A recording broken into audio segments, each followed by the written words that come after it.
semua, pada kesempatan kali ini kami akan membahas dan memberikan pendapat kami mengenai 3 pertanyaan yang telah diajukan.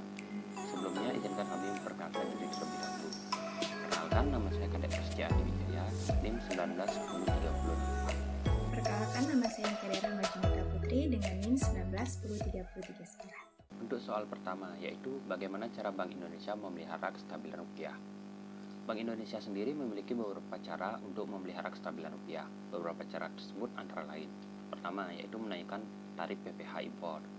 Yang kedua, Bank Indonesia mengeluarkan sekitar 12 triliun baik di pasar falas untuk membeli SBN di pasar sekunder.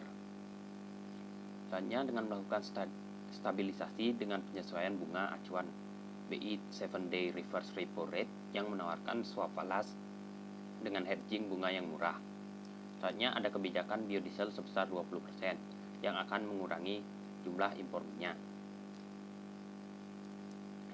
Selanjutnya ada one single submission atau OSS yang bertujuan untuk meningkatkan investasi dan mendorong laju ekspor. Selain itu, ada juga dengan cara menambah jumlah wisatawan mancanegara. Dengan semakin banyaknya wisatawan yang berkunjung ke Indonesia, tentu akan menambah cadangan falas dari devisa.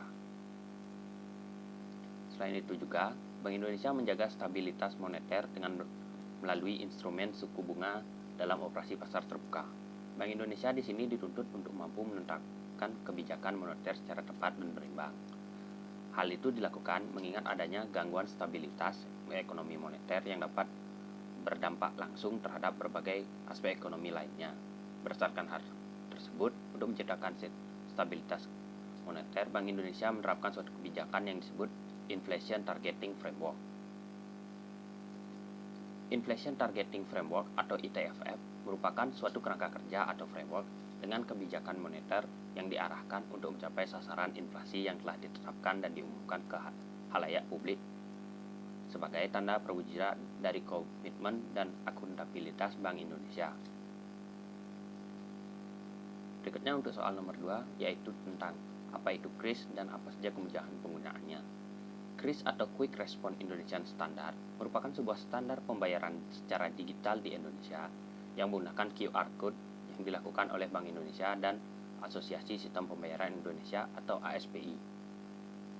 KRIS sendiri terdiri dari serangkaian kode yang berisikan data atau informasi tentang pedagang atau pengguna yang terlibat, jumlah nominal pembayaran transaksi tersebut, dan juga mata uang yang dapat dibaca dengan alat tertentu yang digunakan dalam pembayaran tersebut. Bentuk umum dari KRIS sendiri itu berupa suatu barcode. Barcode tersebut telah terintegrasi dengan berbagai macam sistem pembayaran, terutama pembayaran digital. Nah, pada setiap transaksi digital tersebut yang menggunakan QR Code harus menggunakan KRIS. Karena hal ini telah diatur oleh penyelenggara jasa sistem pembayaran atau PJSP pada peraturan PADG nomor 21/18/2019 tentang standar pembayaran internasional KRIS sebagai alat pembayaran. Hal ini bertujuan untuk mencegah terjadinya kecurangan dalam melakukan transaksi dan juga memudahkan bagi penjual dan pembeli untuk memantau transaksi tersebut. Untuk kemudahan oleh KRIS akan dilanjutkan oleh rekan saya. Selanjutnya, kemudahan penggunaannya. Yang pertama, transaksi mudah.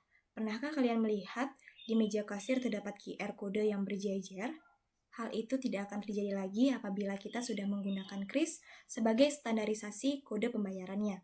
Kenapa begitu? Karena dengan menggunakan KRIS, kita bisa dengan mudah melakukan pindai pada satu QR kode. Selanjutnya, transaksi cepat. Dengan menggunakan KRIS, kita tidak lagi membutuhkan waktu untuk menunggu kasir mengembalikan uang. Pembayaran dengan KRIS juga lebih higienis, mengingat kita tidak memegang uang yang sudah dari tangan berbagai orang. Selanjutnya, mencegah uang palsu beredar. Banyak sekali kasus uang palsu yang merugikan banyak pihak. Hal itu dilatar belakangi oleh adanya oknum yang meniru uang palsu untuk kepentingan pribadinya. Menghindari hal tersebut, pembayaran menggunakan uang digital jadi salah satu solusinya. Pengguna tidak perlu menggunakan uang dalam bentuk fisik, hanya perlu menempelkan teleponnya saja pada QRIS yang tersedia. Selanjutnya, alternatif pembayaran yang beragam. menyediakan berbagai alternatif dan opsi pembayaran sehingga kita bisa menggunakan berbagai macam aplikasi pembayaran apapun yang sudah mendapatkan izin dari Indonesia.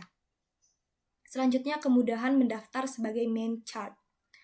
Jika sebelumnya mengharuskan Anda untuk mengunjungi satu persatu bank atau e-wallet yang berbeda, dengan Kris, Anda tidak perlu melakukan hal tersebut. Kita cukup dengan mendaftar Kris dan toko, kita akan otomatis bisa menerima pembayaran dari dari mana saja. Yang terakhir yaitu praktis dipantau dan dianalisis. Riwayat transaksi yang ada akan mudah untuk kita baca secara real time. Pengaturan keuangan juga akan lebih mudah. Ini membuatnya lebih terpantau dan tercatat dengan sistematis sehingga pengguna dapat melihat riwayat penggunaan. Nah, kita masuk ke soal yang ketiga yaitu tindakan Bank Indonesia dalam mengawasi perbankan di Indonesia. Baik, tindakannya ada 4, yaitu yang pertama, Bank Indonesia menetapkan peraturan. Yang kedua, Bank Indonesia melaksanakan pengawasan atas bank yang beroperasi di Indonesia. Yang ketiga, Bank Indonesia memberikan dan mencabut izin atas kelembagaan atau kegiatan usaha tertentu dari bank. Dan yang terakhir, Bank Indonesia mengenakan sanksi terhadap bank sesuai dengan ketentuan perundang-undangan yang berlaku. Bank Indonesia sebagai bank sentral di Indonesia merupakan satu-satunya lembaga yang berwenang untuk mengeluarkan dan mengedarkan uang rupiah dan menerapkan kebijakan moneter. Bank Indonesia juga memiliki kewenangan pengawasan pada bank-bank umum di Indonesia. Pengawasan ini dilakukan berdasarkan peraturan perundang-undangan dan peraturan Bank Indonesia yang berlaku. Bank Indonesia memiliki kewenangan di bidang perizinan dengan memberikan dan mencabut izin usaha bank. Bila ada bank-bank yang melanggar seperti melakukan penipuan terhadap nasabah, maka bank dapat dicabut izin operasinya.